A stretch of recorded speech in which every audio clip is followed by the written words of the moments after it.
My name's Dave DeBow, founder of MoneyPartnerFormula.com, and this show is built for everyday real estate investors who are actively doing deals and looking to scale using other people's money. So if you're an active real estate investor and you want to get featured on this show to talk about your own real estate and capital raising experiences, then just go to daveinterviewsyou.com. Now let's get rolling with this episode, and remember to subscribe for daily interview content. Hey folks, welcome back. Well, if you've been around real estate for any time whatsoever, you've heard the ups and downs and all arounds of short-term rentals. And we've heard about the challenges sometimes that are coming down the pipeline in certain areas with jurisdictions kind of clamping down on that and what to do about it. So today's special guests, we're almost neighbors. They're zooming in from Washington State.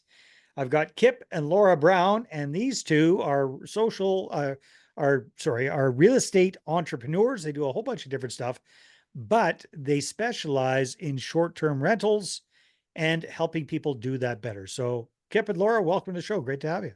Oh, thank you, Dave. Really appreciate you having us on. Yeah, we love short-term rentals.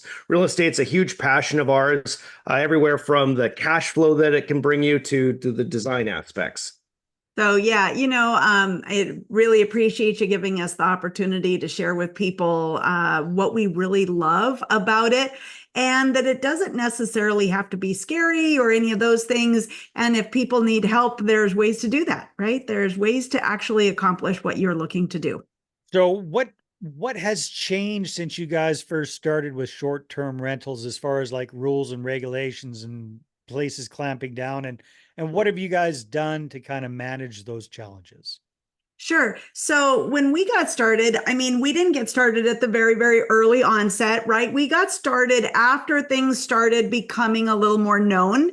Back in 2020 was when we actually started up with our first one. And it was actually, let's just say that we had fix and flips that went sideways, and we needed to come up with a new strategy that would help us carry over a property long enough to be able to recover some of the capital and that type of stuff out of it, so that we didn't have to necessarily lose money because of a variety of situations. And so that's what our journey into short-term rentals really took off, if you will, because it was a faster way of gaining cash flow that we could supercharge really quickly. And another great thing about it that basically got us going in this model is you looked at the traditional rental and what the income was associated to that. And we looked at what the short-term rental could bring in. And there was a pretty big gap, pretty big discrepancy there. And because we were in a situation with that fix and flip that didn't go so well, we were stuck with a hard money loan that had to become a gap funding. And as you're probably very familiar with, the interest rates in that can be pretty astronomically high compared to a traditional loan. And so we had to have a way to generate more income that could cover those holding costs that we had. That makes a lot of sense. Where was this property? Was it in Washington State, you guys, or whereabouts was it? Yeah, it was kind of North Seattle area. Yeah. Oh, very expensive market. Yeah. Right. And you have to figure out where your tools are and what you can use when those types of things arise. But you were talking about regulation, right? And the things that are locking down and how that has changed since we got started. Well, yes, there was a little bit less regulation. However, we're in the Seattle area, right? We are one of the first, I don't know the first, but Seattle locked down short-term rentals fairly quickly in the whole process of short-term rentals becoming a thing because they had a variety of people already operating them. So what we had to do was we had to start exploring in our area where the short-term rental friendly areas are, and they absolutely are places. Yeah. There's towns, there's cities that actually would like to work with short-term rentals because they actually bring in revenue and allow people to be able to stay in their homes and be able to do that. So we went to the cities around us, Tacoma and Renton, Washington, because the mayors in those cities actually had short-term rentals themselves and were definite proponents. So that was one of our first strategies of How do we find them, and how do we go with that? And so what we learned on this journey was you really have to pay attention to actual regulations. You go to the sites that are the .gov, .gov sites out there and look for the actual city ordinance. Don't sit there and look at what people say is the actual ordinance or what the newspapers print as that. None of that, that's all hearsay. None of that's real. Is that fake? Where there's a lot of fake news out there when it comes to Yes. Airbnb. Right. Exactly. Yeah. Yeah. But the cities will post, they have to by law, in their .gov sites. So you can go to a specific municipality like Seattle, for example, and go to the .gov site and look up the regulations for short-term rentals, and you'll know, like, for example, in Seattle, you're allowed to have exactly one short-term rental as an operator and a second one if you either live in the property or you run your business out of it, as an example of what regulations are in the Seattle area. And so often people want to fight against regulation, right? And for us, thinking about it in the way that regulation just helps people that are operating as a business be able to figure out how to operate it as a business, right? We're not hobbyists, right? We are actually lining things up and creating a business of providing safe, clean, affordable housing for people that are traveling and wanting to experience the local areas. And it is those types of things that doesn't scare us about regulation. Sure. We actually welcome it. Yeah, sure. I mean, if I would like to have a property, 6 or 8 of them in downtown Seattle, sure. It's inconvenient because the regulation tells me I can only have one or I have to live there. But why do I have to fight it? I can find other places that it actually works with. No, I think the people that got bit in the butt are the ones that had the 8 or 9 or 10 in downtown Seattle. Yep. And then they changed the rules. I think those are the guys and gals that kind of got bit. But yeah, you're absolutely right. Well, don't fight it. Find out, like Kip said, what the reality is, not just what the news is telling you that maybe reality is, and figure out those places where you're going with the current, you're going with the flow instead of fighting against it. Yeah, absolutely. And there's ways. If we meet with downtown Seattle hosts all the time, and they got creative, right? They use things like co-hosting. Yep. They use things like those types of things. So the people that are managing short-term rentals in the area didn't necessarily lose their properties. They just had to get more creative about how they did it. The ones that were open for a change of idea. You just have to kind of go with the flow and understand the regulations, understand ways to work within the regulations so that you can keep the business running. Maybe you're pivoting towards midterm rentals instead of short-term rentals. Exactly. Maybe you're doing what do you call the rent by the room options? Yep. All of those things became options, right? And the people that had the tools in their tool belt to be able to figure those types of alternatives out, they didn't get hurt too bad. It was more of an annoyance and an obnoxiousness in their immediate day-to-day activities that they had to change, but it wasn't unsurmountable. Yeah, good point. That's really good, Laura. So you guys, you come together as a power team, a dynamic duo. So tell me a little bit about when it comes to the short-term rentals, who does what, how do you guys work together as a couple and as real estate investors? Yeah, that's true. This is definitely a team effort. We do everything. We even call ourselves the Life Design Duo. Nice. There. So yeah, we divide and conquer it. Laura's super skilled at designing the short-term rentals, the consultation. I'm really good at the systems and the tools to help automate your business so that you're not up 24/7 answering texts and things like that. You hear some of the horror stories that short-term rentals can have in terms of the amount of communication there. So I set up a lot of the systems. We both end up doing the negotiations for the properties themselves and things like that. But mostly we go design on her side, systems on mine. Very cool. And what does your short-term rental portfolio look like these days? Like, how many units do you have in the portfolio? Where are they located? And then Laura, I'd love to hear from you. What is some of what's some of the secret sauce you bring to the table when it comes to design? Sure. Well, I can show you really quickly. We have 3 arbitrage units that we operate here in Washington State. Which means what to those folks that aren't familiar with arbitrage? for those that haven't heard about it or have heard about it but are not quite sure what it is where I am the tenant, the long-term tenant in a location, and then I have worked out with the landlord to have permission to be able to operate my short-term rental business out of that location, but I actually am not living there. So it's basically like subletting a unit and being able to operate a short-term rental on a sublet, but I am the one paying rent to the property. Now, we also own property out of state in Utah that we have a fourplex down there that is operating as a short-term rental as well. All 4 units Nice. run down there. And we've had them in Montana. As we said earlier, we have had one in Seattle as well. We like to really focus and concentrate because we have a lot of things going on. And those were the ones that we actually really wanted to hone in and focus on. And so our arbitrage units have been kind of our bread and butter from the get-go.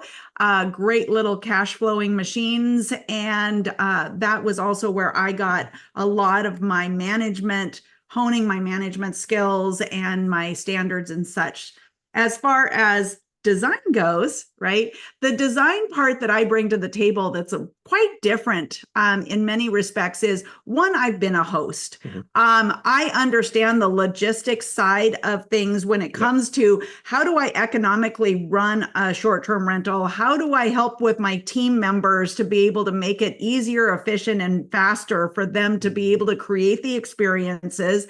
But then when it actually comes to the design of the interior and the experience itself, I pull in from what I call energy design. So there's ways to position furniture, there's colors, there's feels of different things. Our family is one of special needs, right? We had 3 children. All of them are very smart, very energetic, but all of them had various levels of special needs. And so I spent years and years and years trying to hone for all 5 senses as far as design, being able to make it so that places really have a feel, a sense about them that really correlates for people when they walk into them. It's a walking in and a big sigh of, oh, it's this is the place I always wish I never knew I wanted, type of scenario. And then the experience goes from that. It's what you feel, it's what you touch, it's how comfortable you are. How does things smell? How do things not smell? I work very hard to work with people that are allergy sensitive and to create those because I had family members. One key thing that so many people miss when they do short-term rentals is they want to design it so everybody will stay. Right. And the key is to hone in and niche it down. Niche down on your target market. To a very, very specific market. Because when you do that, what happens is that that your place will absolutely be a fabulous place for that market to go to. Other people can decide if they would like to do that as well, but that it fits for that. So what's an example of that, if you don't mind sharing, Laura? Like, what have you niched down to that you guys really focus on? So for me, I was just saying, we like traveling professionals. So back before real estate, I was an IT professional, design software, traveled all over the world. So Laura specialized in, we took the family everywhere we went. And some of our biggest pet peeves was not enough power, not enough places to plug your stuff into. Poor Wi-Fi internet that I couldn't have my kids streaming while I'm doing work on the travel. So we specialized in that traveling professional family. And other little things that I threw in with that is basically we design for us, right? And that is really truly the easiest thing for people to get started with is design for who you are. If you were traveling, absolutely, how would you work your designs? Then find out what other groups of people might actually fit in line with that. So there's only small little tweaks that you would have to do. For instance, when I call it the connected family that's going. So I'm looking at working with traveling professionals that are bringing their families with them on vacations or with them for work and doing that. It also coincides really well because of our specific units that people that are coming in for medical issues to the local hospitals actually can Works stay and like the same things that the traveling professionals would. Yeah. The only thing that I add really is maybe blackout curtains, right? So that if I happen to have a traveling nurse or a lab tech or somebody that was coming in, they can make it dark during the day. They can make it dark. They can sleep at different times. And really, that's not much of a tweak to what would actually work for the traveling professionals that might be coming from out of country. Their time zones are different and they might want to be able to do those things too. So there's just subtleties like that we incorporate in and really think about the overall experience. Very cool. No, very, very, very wise words. And that just makes so much sense to focus on what you know best, which is you and your own situation, and realizing that there are probably a lot of other people that are in a similar situation, and you can speak their lingo. They can understand, they can pick up what you're throwing down, and makes your unit that much more appealing to them. Well, this has been fantastic, you guys. If some of our viewers or listeners are interested in finding out more about how you can help them out with their Airbnbs, their short-term rentals, or if they're interested in getting into this and they've got some questions, where can they go? Where should they reach out to you? Yeah, the easiest way to get in contact with us is go out to our website. It's the lifedesignduo.com. So just it's lifedesignduo.com. You'll find contact information there. People can give us a call. Really, truly, when it comes out to the design part and potentially talking about short-term rentals, get in touch with us. We're happy to sit down and have a brief conversation to find out if we could be of help and how we could be of help with that, and really, truly be able to expand past what you're looking for. Awesome, you guys. Well, thank you very much for your insights. This has been great. Yeah, it's been wonderful. Thank you so much for having us. Really appreciate it. My pleasure. All right, everybody, take care, and we will see you on the next episode. Hey there. I really hope you enjoyed that episode. And as always, if you want to listen to more daily interview content, make sure you subscribe. And if you're an active real estate investor and you're doing deals and you'd like to get featured on this show, then just head over to daveinterviewyou.com. Now, at moneypartnerformula.com, we help real estate investors to create a process for predictably getting capital so they can do more deals without relying on hard money lenders or the banks. We do this by building them a private capital marketing system. Now, if you want help turning yourself into a big money capital attraction machine, then book a call with our team to see how we can help. Just visit moneypartnerformula.com to find out more. All right, take care, and we'll see you on the next interview.